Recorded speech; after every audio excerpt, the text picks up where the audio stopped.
Hey guys, Coach Keith Kepner here, and we are going to go over making the weight for dummies or weight cutting for dummies in boxing.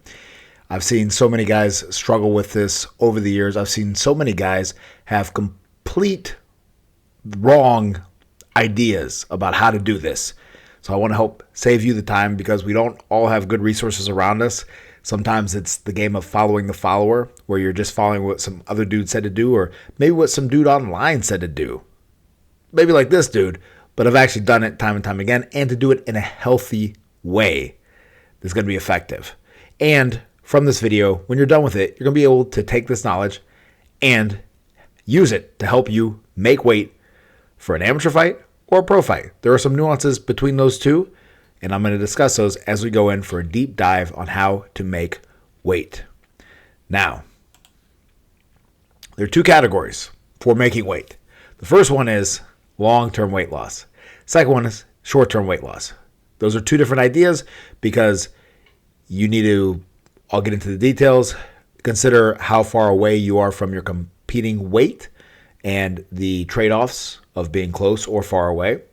And then you also need to know how to make a specific weight in interest of amateur or professional competition. Now, first we're going to talk about long-term weight loss. This is done through training and is in general so that you can be closer to your fighting weight all the time. In general, it's better to be closer to your fighting weight all the time than to not. Yo-yo dieting can be very bad for you, for your health. And remember, you're a human being. I care about you as a human being, and you should care about that yourself because there is life after boxing, believe it or not. Most of your life, hopefully, will be after boxing, and you're going to have to live with the consequences of fattening up and then cutting down, fattening up and cutting down. It's not good, and I would argue it's also not good for performance. You're going to really just hinder how much conditioning you could get in if you do this. Now, let's talk about weight bullies, because those are sometimes the people that stay at a very high weight from the weight that they fight at, or they maybe get heavy in between fights. Mostly it's the people that like to cut a lot close to a fight so that they can go in hopefully as heavy as they can. I've seen time and time again with weight bullies, not that it can't ever work and have an effect, but there are, in the words of one of my wife's coaches, Richard Chamel, who passed away, he said people that can't or don't want to fight people their own size, that cut a lot of weight to do so, are afraid to fight people their own size. Because if you have the skills, you should be able to compete against someone your own size and not have to really just it's almost like cheating in a sense. It's not, because it's within the rules, but it's almost like cheating. And my argument too is that, again, of course, I want every edge we can get that's legal. And so you could say that is an edge that is legal. Here's the downside part.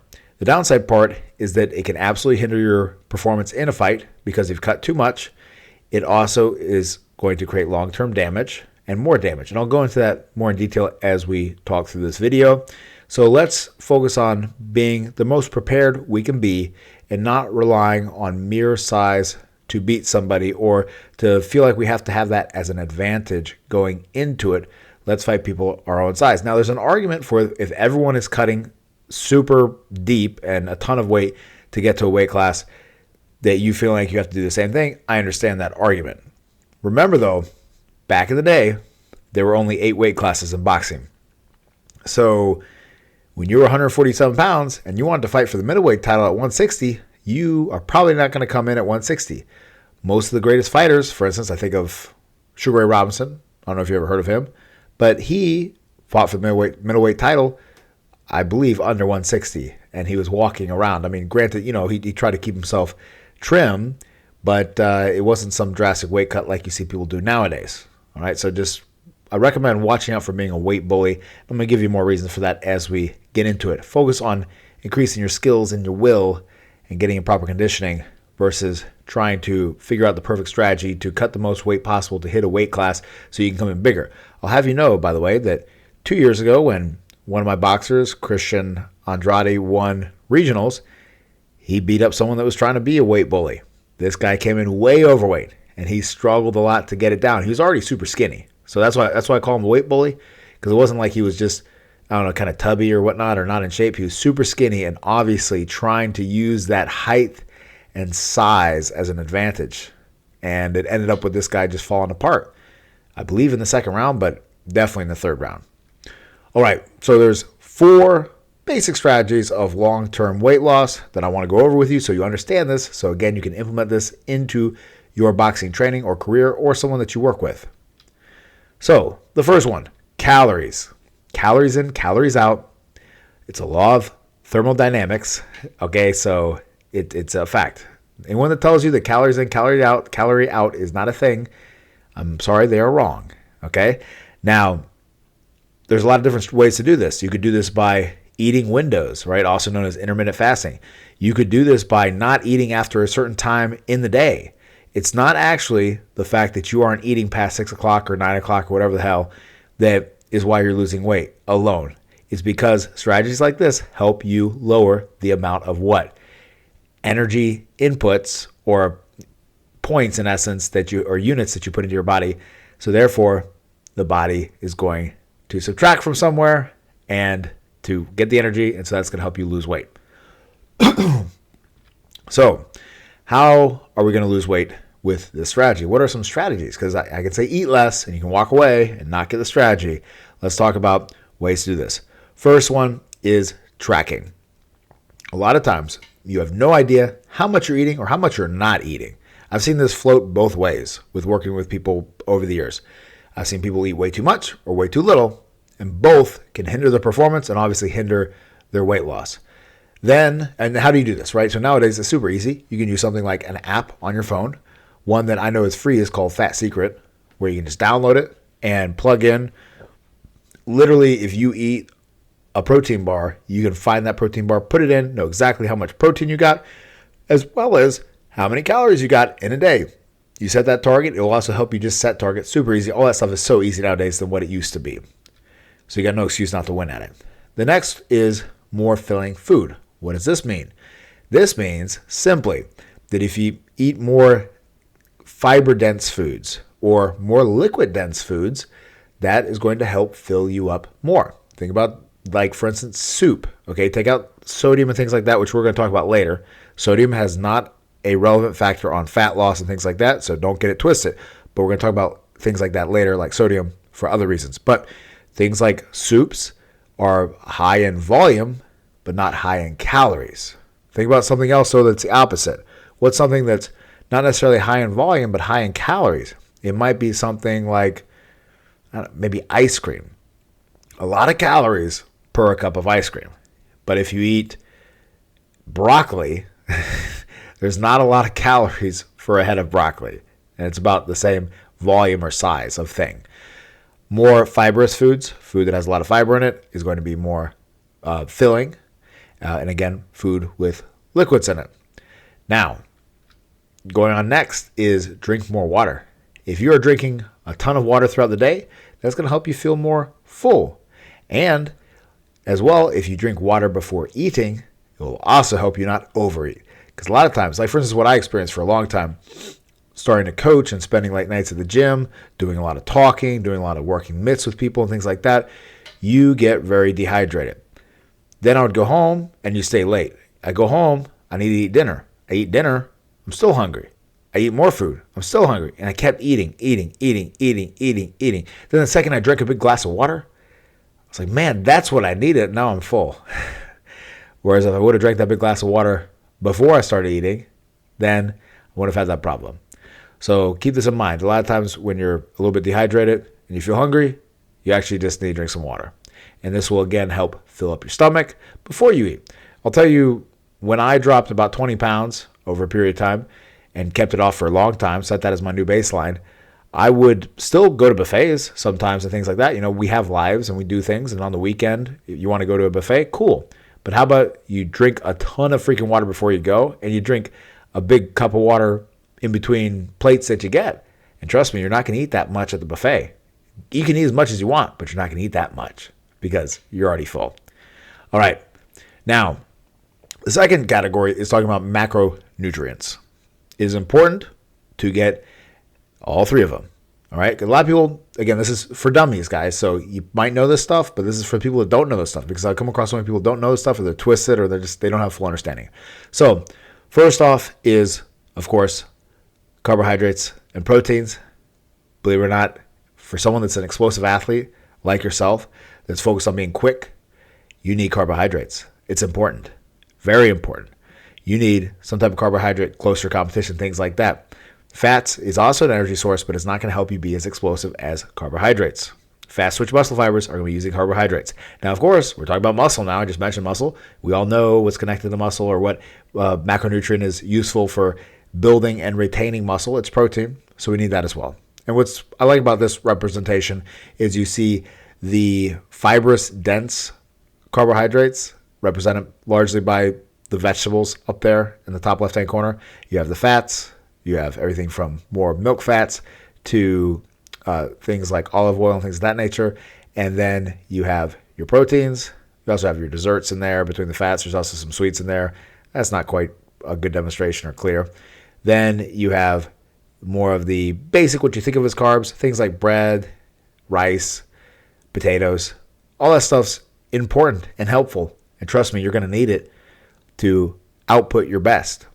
Every boxer you've ever seen in your life, I think of back in my time when I was really focusing on attempting to compete in boxing and everything else, Manny Pacquiao, if I remember correctly, he ate 5,000 calories a day, and a ton of it was rice, because they were just trying to keep the weight on him because he would train so hard. So again, the calories in versus calories out, if you're training hard and you're also moderating your eating, you are going to lose weight. And there are literal studies that show that people lose weight on a rice diet, because that law of thermodynamics, the energy goes somewhere, and if you don't put enough energy in, it's going to be taken from somewhere else, and that's going to make you lose weight. All right. If you have a ton of muscle, I've worked with a lot of guys that come from a football background, so they actually do, frankly, have a little too much muscle. I feel wrong in saying that. Too much muscle, right? That sounds totally wrong. What the hell? You want to be jacked. You want to look like this guy, right, to box. Well, as we know, most boxers, or almost all boxers, don't quite look like this. Really, you need to, within reason, minimize your muscle. Now, I'm not one of those old school guys that says like muscle makes you slow. It doesn't. What I think makes you slow is when you are overtraining yourself with lifting weights and things like that, and losing your strength and your explosiveness in the weight room, being too sore, things like that, being too tight, all of those things. And then also, as far as a strain on the heart, you definitely can have too much muscle. It's a thing. So keeping that to a minimum, that can also help bring your overall baseline lower. I've had plenty of guys come to me that are 220, that maybe if they were lean were 190, but then they created their new baseline to be 165, and they still had that strength, but just not as much bulk, fat and muscle combined. Because, of course, you go into the two ideas of hypertrophy and sarcoplasm and all that stuff. All right. Now, the last thing, I mentioned it, 4, or it's not the last thing, I think I got one more after this. 4, the concept of setting a new baseline. Actually, this is the last thing. So the concept of setting your new baseline. Your baseline was at something at one time until you got fat or whatever, and you need to set that new baseline. Get it down, and over enough time, I've seen it happen time and time again, but I think about one guy we got right now. His new baseline is his weight that he's at right now. And unless he goes completely off the deep end for a long time, he doesn't get off that baseline. But if you fall victim to not setting your new baseline and you do this yo-yo stuff that I'm warned against earlier, then what's going to happen is you're going to get yourself down to walking around your fight weight, but you're not going to be there long enough to set a new baseline. And then you hit your weight, you fight, and then all of a sudden, bam, you're going to spring back up again because you have not set a new baseline. Set a new baseline. Your body is remarkable at adapting, and you can help it and make it adapt. But you have to do this over time. Now, make sure you watch out for, I've been talking about it. It's coming out soon, guys. 66 Ringside Secrets to Outthink and Outfight Your Opponent. Book I've been working a lot on how to beat 7 archetypal types of boxers, as well as a whole tactics toolbox, and then different ring strategies that you can use to wrap it all together. Putting my heart and soul into this book. My wife is helping me out with it, edit it, get it all together, and it'll be coming out very soon, so look out for that. And then also the new coaching program. If you click on the link below, go to Patreon, you'll see that custom boxing programs for you. I'm really excited about the people that I've been working with, where though some of them will send me videos of every round, some of them will send me videos of certain rounds, and it's plugged in for them every day what to do, whether it's individual work or for some of them they have a training partner. And it's been great to see the progress already with some different individuals, and it's just been phenomenal. Go check out that program. There's also some pre-built out template programs that you can check out as well. I'm also coming out with a power punching one in there. All right, now short-term weight loss strategies, tactics. All right, so this is what we do to get exactly on weight if we naturally sit a little bit heavier. All right, because sometimes it can happen, even with all of the weight classes. You can kind of sit in this no man's zone where you're a little bit small for the next weight class and you're just a little bit too big for the other weight class, particularly if you're an amateur, right? As a pro, it's easier. You can cut a little bit more weight and hit the mark. Now, the second reason is if we happen to be off. So you just happen to be off. Things happen. The human body is not a machine. It's a very complex, just random thing sometimes. And sometimes you can gain some weight, particularly with ladies. They can gain some weight here and there. But with fellas alone, as we get older, weight changes and just different things come into play. We get sick, all that other stuff. Stress happens. Now, what do you need to eat in order to achieve short-term weight loss? To be clear, two distinctions here, short-term and long-term. Everything I talked about with long-term is absolutely the case, but it doesn't necessarily apply to short-term, and I hear so many people get this stuff mixed up. Don't be one of those people, please. Or if someone's telling you this stuff, now you have the knowledge to know, okay, that's bullshit. All right, so first off, what do you need to eat? Low carbs, okay? Lower in the carbohydrates. Why? Because it helps you retain less water. Because water weight is a big factor of weight. What, 70% of your body or so is water? That is why you see that drop in weight when you go on that low carb diet. That's why everyone sees it. When they go low carb, all of a sudden, bam, I lost weight. Wow. But the moment they go off the low carb diet, they gain weight. What the hell? It's because of the retention of water. Hydrate. All right. So now, because remember I said earlier, you need carbohydrates as a boxer in order to achieve that explosive, quick movements that we need. So how am I contradicting myself here? Well, wait for it. Here it is. So when you get in shape and when you are in fight shape, a few days of lowering your carbohydrates is not going to make you lose conditioning. And also, what's amazing about carbohydrates? You can replenish them very easily. So what you do in order to hit that weight on the scale, you're going to cut your carbs down. You're going to cut them down pretty damn hard. And that's going to help you shave off those few pounds or whatever it is, along with everything else I'm going to talk about, in order to hit that weight on the scale. But what you don't need to do is 4 weeks out from your fight, go on a low carb diet, and then all of a sudden now it's going to affect your training. It's going to affect your conditioning. And now you're going to be lighter, yes, but then you're going to go into your fight ill-prepared. And you also haven't set a new baseline. All right? Very important stuff to remember, guys. All right, low sodium. This also retains less water. Things like, but the big culprit is sodium. So that's where you stop salting your food for about a week or maybe a little bit less leading up to the weigh-ins for your fight. This is going to help dramatically. If you are eating salty stuff, whether it's salty pretzels, nuts, salty food, even salty soups, like I mentioned earlier, there's going to be problems there. So you'll be like, man, Coach Keith told me to eat soup because it's more filling and that's going to help me lose weight. But remember, if you're eating stuff that has a lot of sodium in it, it is going to make you retain more water. So you do need to cut that down. That's where going bare bones minimum basics. I'll tell you one of the basics that my dad would preach to all of his fighters. Eggs and broccoli.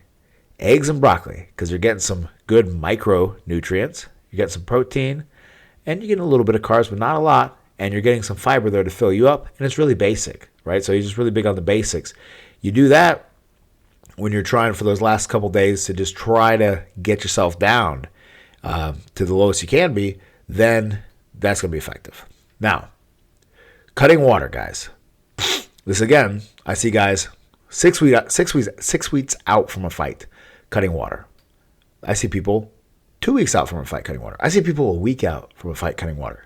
No, no, no, no, no, no. And maybe you've done it and been successful. That's okay. Or maybe you know people have done it. Maybe you've told people to do it and they've been successful. There's a better way. There's a better way. Let me show you. All right. So here are 6 ways to cut water. And I'm going to go into the nuances of cutting water, why, how much, how long, all of that. All right. So first off is the importance of water loading. All right. When I've had guys weigh in for pro fights, I've made this mistake. I didn't monitor them close enough in the beginning, and they would start cutting out water 4 or 5 days before they needed to make a weight. You know what ended up happening? Cutting out those few remaining pounds of water was way harder than it needed to be. You do the opposite. You do what this guy's doing right here. You load the water up.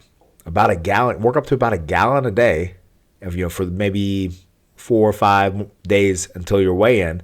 And then you cut back on it about 2 days before, right? Start cutting it down. There's a few people that have a good methodical system to it, but again, I'm all about the basics. So get up to that gallon about maybe 7 or so days before weigh-ins, and then a couple days before weigh-ins, cut that down a little bit to a little bit more regular. But now, what is the reason for this? Okay, well, one thing is your body feels it has so much water that it feels like it can get rid of it, but the actual complete reason is, again, you're also diluting the sodium and certain electrolytes that are going to make it easier to not retain water. All right, so this is a very important concept, but if you overload for too long, it can also be a big freaking problem. When I was in Mexico, I drank way too much water, and I did not eat any salt. And I did this for a long period of time. I ended up having to take sodium tablets. I don't want you to do the same thing. I did this over the course of a few months. I wasn't really purposefully doing it. I was just doing it, and it felt good. I was drinking a ton of water. It was all distilled water too, by the way, which doesn't have any electrolytes or anything like that in it. And yeah, I ended up in a bad spot. Now, the second one is, how long should you cut water for? So ideally, 1 session, but if needed, a little bit before you go to bed, and then a little bit in the morning after checking. All right? So let me give you an example of the situation. If you're amateur, you need to make, let's say you need to make, let me just use my thing, 165. If you are 160, let me say something I'd be real comfortable with saying. You're a 168, and you need to cut down that water. Night before you go to bed, you get a little sweat on, and you get a little sweat going, cut it down. Maybe now you're 166. When you go to bed, you wake up in the morning, you test yourself. When you sleep, you're going to lose some water too. You might be 165 right on the dot at that point. Okay, and if you're not, it's a 0.5. It's a tournament, and you actually got to make the weight. Keep that in mind, because when you box amateur, and if it's not a tournament, you don't need to make a weight right on the dot. So don't freak yourself out about it. I've seen that happen so many times. Guys will go into a regular club show, and they'll think I got to make this freaking weight. I had this one guy, his first fight ever, he did this, and I didn't know he did this until he was in the ring fighting, and then he's about to fall apart. I'm like, Marcus, afterwards I talked to him, Marcus, what the hell happened there? And he told me what happened. And at the very same moment he's falling apart in the ring, the guy that's fighting next was actually doing some stupid weight cutting with him like that for a club show where they didn't have to make a weight. And then, but he actually was able to do better in the fight. So you cut a little bit before going to bed, or if it's just a couple pounds that you're over, like 2 pounds, then I'd say wake up earlier in the morning and sweat that stuff off. So you spend the least amount of time dehydrated. Because again, when you go to bed, you're going to lose some. When you cut out water and eating at about 6 or so o'clock at night, 5 o'clock or so, cut that out, maybe little sips here and there of water, just little sips. Then it's going to help to get that weight down. You go to bed, you get to sleep, bam, get up, and cut a little bit if you need to, but minimize how much time you are sitting around being dehydrated. Now, if you're a pro boxer, it's even easier, man, because you have that 24-hour weigh-in. So you go in there and you do what I'm saying, but you're doing that in interest of the day of weigh-in. So for instance, or not the day of, but excuse me, amateurs the day of, but in pros the day before, 24-hour weigh-in. So you can cut yourself off all in one session, easy and no problem, right? So if it takes you 30 minutes to cut off that water weight, if it takes you an hour to cut off that water weight, you did it, and you know how close you are, and you only maybe got to sit for about an hour or two at that dehydrated place before you hop on the scale, you hit it, and then you get everything back on, and you're honky-dory ready to go. Except, again, don't put yourself in a position that sometimes, I have to admit, I've had my guys put me in sometimes, especially back when I was first starting to coach, where we'd be trying to cut a ton of water weight off because we are just so ridiculously off. Whether their scale was off or what they were telling me was off, all those things together. Or they were doing something ridiculous like dehydrating themselves 2 weeks before. And so therefore it's like, oh, look, you're walking around at this weight. But they didn't tell me they're dehydrated at that weight.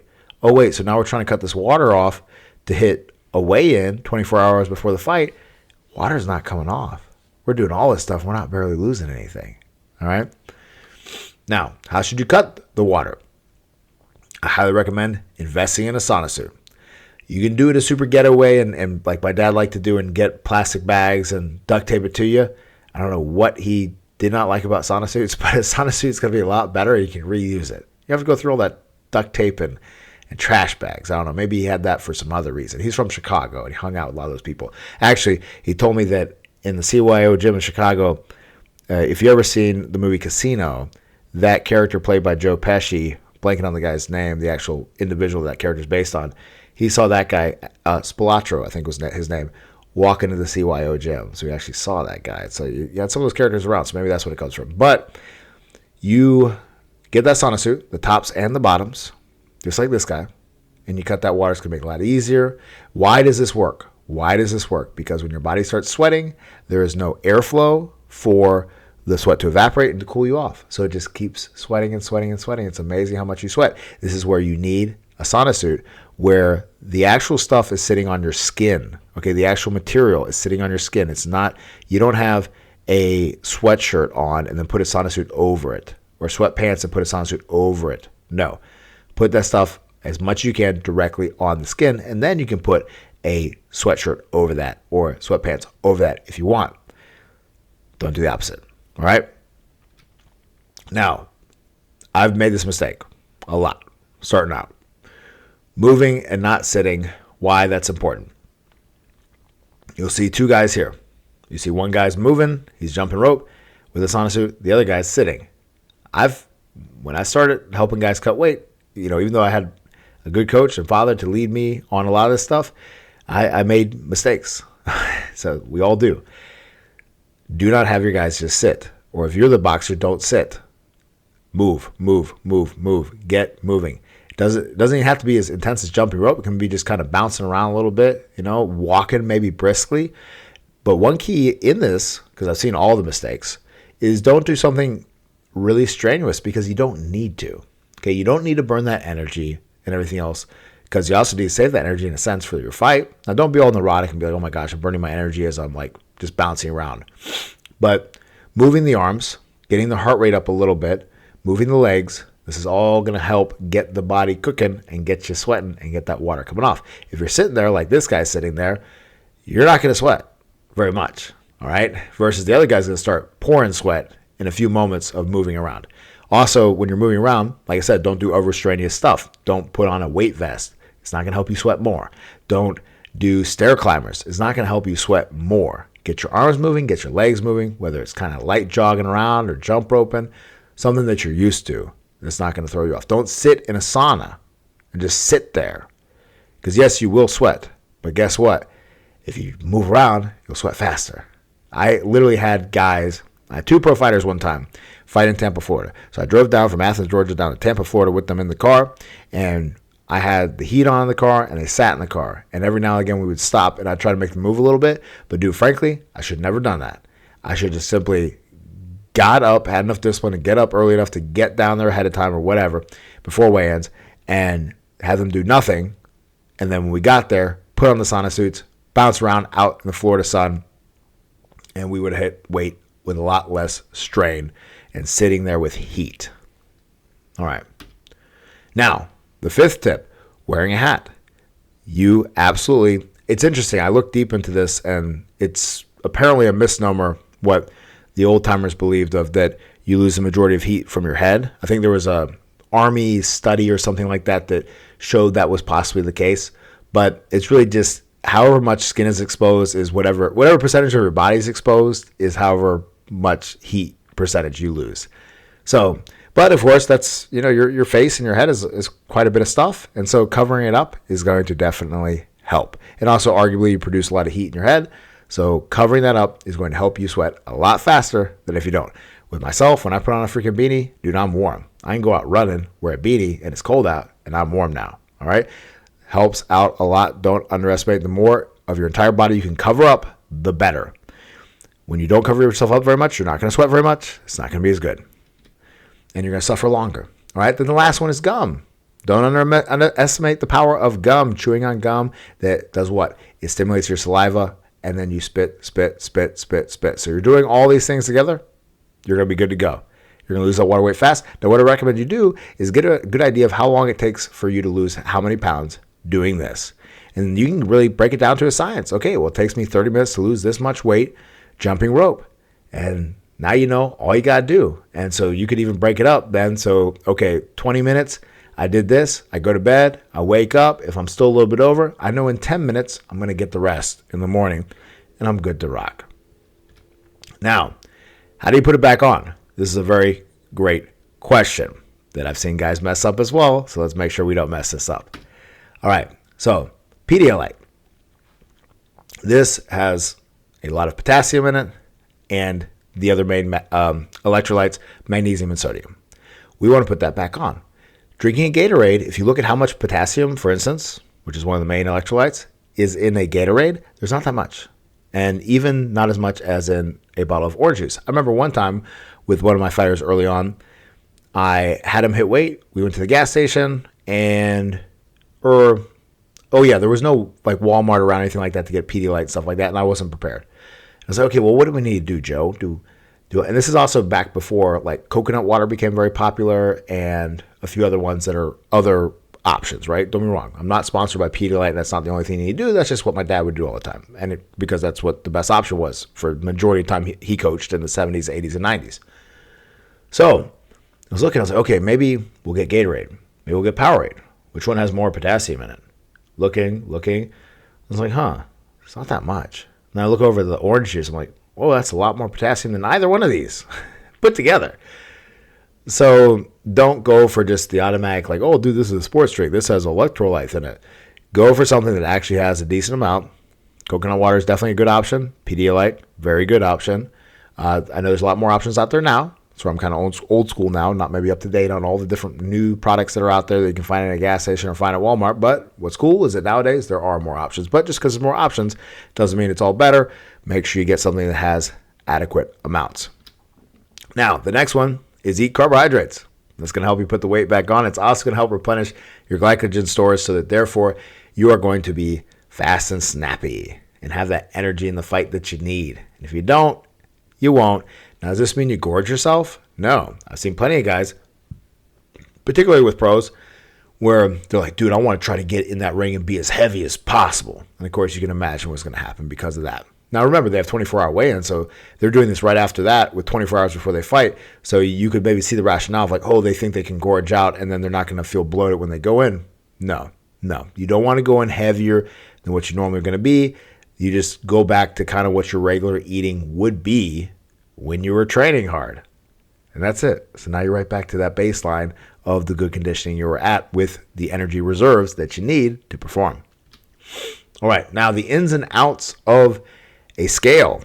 This is a whole nother thing too that I see people mess up with all the time. Now granted, scales are getting a lot better, but there can still be discrepancies. So you can have one scale that says one thing, another scale says another thing. So obviously, whenever you're getting slightly different data, you need to get an average of that data. All right? But like I said, all that stuff is getting a little bit more, it's getting, I think, more accurate. Now, there can be things that come into play that can cause problems, though, and make it not accurate, so watch out for it. First one is, make sure it's on a hard surface and not a carpet. This is a classic mistake that I see guys time and time make this mistake, and I make the mistake too because I forget to mention it. So I want to make sure I mention it to you. I'll have my guy or guys, and they'll weigh in themselves, weigh at home, whatever, weigh in the hotel. Oh, I was so-and-so.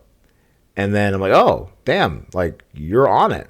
And then pull out the scale, put it on the carpet. I'm like, whoa, wait, let's put that on the tile. Put that on the tile. Oh, no, you're still 2 pounds over. All right, so very important. And of course, over here you got the super accurate one, but again, needs to be on a hard surface. Then make sure you have the least amount of clothes on as possible. Again, this is for dummies, guys. It's just making sure that anything that you don't know doesn't kill you, doesn't make you not hit the weight. All right. If you've been sweating in that sauna suit and you jump on the scale and you keep your sauna suit on, no bueno, take it off. If you have your sweaty clothes on of any type on, take them off. If you have your sweaty underwear on, take it off, put on a new pair of underwear. If you need to wear underwear, or be buck naked, right? Whatever. Take your socks off. Take it all off. So you can hit that number and not have any residual water on you. Watch out for that book coming out. Again, put my heart, soul into it. My goal is for it to be perhaps one of the best strategic boxing books out there. There aren't that many. And if you read that whole book and you get one concept from it that you never thought of before, or you never thought of that way before, my mission is accomplished. And I promise you, every single person that reads that book will get that. Right? So we're wrapping it up, guys.